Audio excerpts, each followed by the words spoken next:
यह कहानी है एक सन्यासी की। सन्यासी वह होता है जो अपना सब कुछ त्याग कर सिर्फ एक चीज को अपना लक्ष्य बना देता है। कोई भी व्यक्ति सन्यासी बेवजह नहीं बनता। सन्यासी बनने के पीछे एक बहुत बड़ी वजह होती है। उस व्यक्ति के सन्यासी बनने के पीछे भी एक बहुत बड़ी वजह थी। सन्यासी बनने से पहले उस व्यक्ति के मन ने उस व्यक्ति से बहुत से गलत कार्य करवाए, बहुत से पाप करवाए। उस व्यक्ति का मन उसका मालिक बन चुका था और वह अपने मन का गुलाम। जीवन के हर सुख, आराम और ऐश्वर्य प्राप्ति के लिए उस व्यक्ति के मन में अथाह पीड़ा थी और यही मानसिक पीड़ा उसे सन्यासी बना देती है। सन्यासी बनने के बाद वह व्यक्ति सांसारिक दुनिया से दूर हो जाता है, जंगल में रहने चला जाता है, ध्यान करता है, तरह तरह की साधनाएं और अभ्यास करता है, भिक्षा मांगकर भोजन करता है, एकांत और मौन का अभ्यास करता है।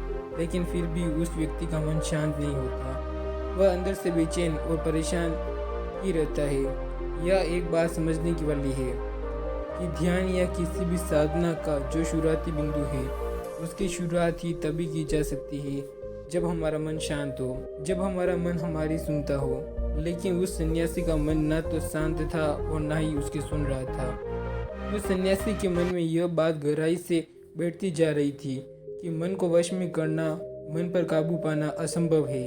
लेकिन फिर एक दिन उस सन्यासी को एक व्यक्ति मिलता है जो ना तो कोई साधु सन्यासी होता है और ना ही कोई बुद्धिमान व्यक्ति। वह तो बस एक साधारण सा चरवाहा था जो जंगल में अपनी भेड़ों को चरा रहा था। वे चरवाहा उस सन्यासी के पास आकर उससे पूछता है, क्या मैं तुम्हारी कुछ मदद कर सकता हूँ?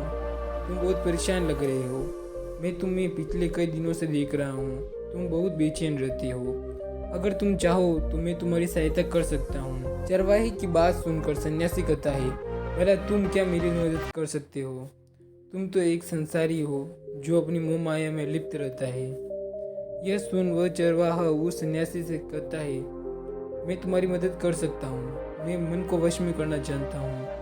सन्यासी चरवाहा के मुंह से यह बात सुनकर जोर से हंसता है और कहता है, क्या क्या क्या कहा तुमने? वो मन को वश में कर सकते हो? जानते हो, मैंने अपना सब कुछ त्याग दिया, आकर जंगल में रहने लगा, तभी मैं अपने मन को वश में नहीं कर पाया और उसका गुलाम हूँ। और तुम कह रहे हो कि तुम इसे वश में कर सकते हो। वे चरवाहा कहता है, मन को वश में करने के लिए सभी वस्तु को त्याग करना आवश्यक नहीं है और ना ही जंगल में आकर रहना जरूरी है। बस एक चीज़ है जिसे छोड़ना सबसे जरूरी है। वे सन्यासी उस चरवाहे से पूछते हैं, और वह एक चीज़ क्या है? वे चरवाहा सन्यासी से कहता है, वह एक चीज़ है गलत जानकारी। आज तक हमारे भीतर जो भी जानकारी है उसी ने हमारे मन का निर्माण किया है। सन्यासी उस चरवाहे से पूछता है, परंतु वह कैसे?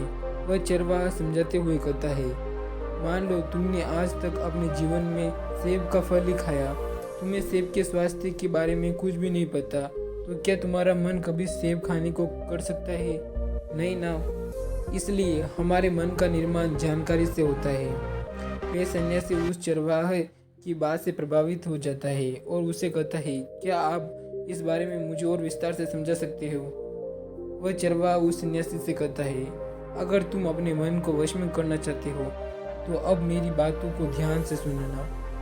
तुम अपने मन को वश में केवल तभी कर सकते हो जब तुम अपने मन की जड़ों को देख पाओगे। मन का निर्माण जानकारी से होता है और हमारे शरीर में जानकारी के 5 प्रवेश द्वार होते हैं। पहला आँख, हम अपनी आँखों से जो कुछ भी देखते हैं, अच्छा या बुरा, वो सब हमारे मन की याददाश्त में इकट्ठा होता रहता है। दूसरा कान, हमारे कान जो कुछ भी सुनते हैं वह भी हमारे मन में बीज के रूप में बो दिया जाता है। तीसरा जीभ, जिसमें चीज़ का स्वाद हम एक बार ले लेते हैं, वो हमारे मन की याददाश्त में अंकित हो जाता है। चौथा है नाक, जो भी हमें एक बार सुन लेते हैं, खुशबू या बदबू, वो सभी हमारे मन में दर्ज हो जाती है।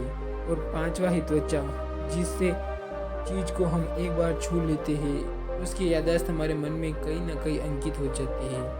इन 5 शारीरिक दरवाजों से जो भी जानकारी हमारे अंदर होती है, वह जानकारी बीजों के रूप में जमा हो जाती है और धीरे धीरे वृक्ष बन जाती है।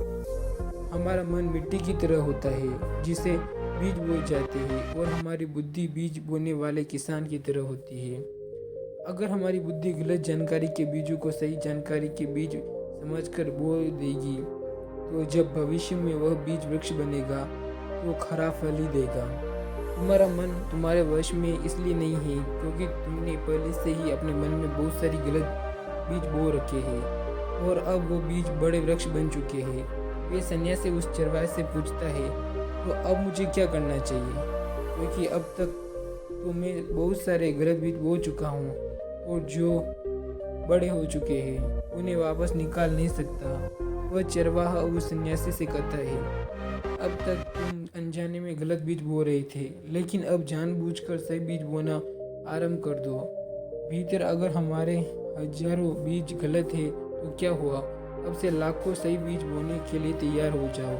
तुम्हें बस पूरे दिन इस बात पर ध्यान देना है कि इन 5 दौरों से तुम्हारे भीतर क्या जानकारी जा रही है और जो जानकारी जा रही है वो सही भी है या नहीं। वे सन्यासी पूछता है, यह कब तक करना होगा। वह चरवाहा कहता है, पूरी जिंदगी भर। जिस प्रकार तुम हर दिन अपने पेट को अच्छा भोजन देते हो उसी प्रकार तुम्हें हर दिन अपने दिमाग को भी अच्छा भोजन देना है, यानी सही जानकारी और सही विचार। जीवन में हर दिन हर पल तुम्हें सिर्फ 2 विकल्प मिलेंगे, जिसमें से एक विकल्प तुम्हारे लिए सही होगा और दूसरा गलत, लेकिन तुम्हें हर बार सही विकल्प का ही चुनाव करना है। हमेशा याद रखना, सही विकल्प का चुनाव करते समय तुम्हारे भीतर पीड़ा पैदा हो सकती है, लेकिन वह पीड़ा सिर्फ कुछ समय ही रहेगी। इसलिए चाहे तुम्हारे अंदर कितनी ही पीड़ा क्यों न हो, तुम्हें हर बार सही का ही चुनाव करना है। जितनी बार तुम सही चुनोगे उतनी बार तुम अपने अंदर एक सही बीज बोओगे, और जिस दिन तुम्हारे अंदर सही बीजों की संख्या गलत बीजों की संख्या से अधिक हो जाएगी, उस दिन तुम्हारा मन तुम्हारे वश में हो जाएगा। तब बोल बुद्धम शरणम गच्छामि।